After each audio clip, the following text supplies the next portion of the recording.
basic automotive knowledge. Welcome back to the Voice of Sovereignty. Today, we are talking about the flinch. You are driving down the highway. Suddenly, there is a hesitation in the engine, a stutter. A warning light illuminates on the dashboard. What is the immediate physical reaction in your body?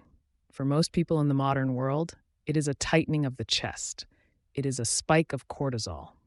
It is the flinch.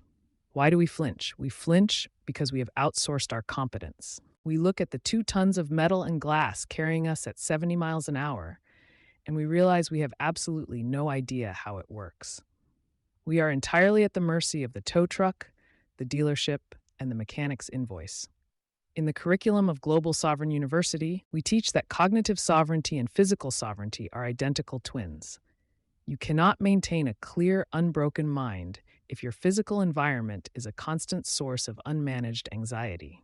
That is why basic automotive knowledge is not just a repair manual, it is a textbook on reclaiming your power.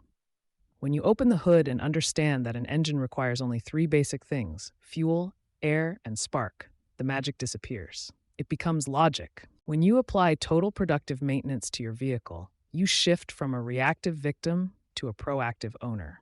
You check the oil, you monitor the belts, you listen to the bearings, you take ownership. On our website, we have built an entirely new way for you to engage with this material. It is our Play, Hear, See protocol. Before you buy the book, you can enter a simulated diagnostic environment, listen to the breakdown of these concepts, and visually explore the mechanics. Head over to our GSU archive right now. Stop flinching when the check engine light comes on. Learn the machine, master the machine,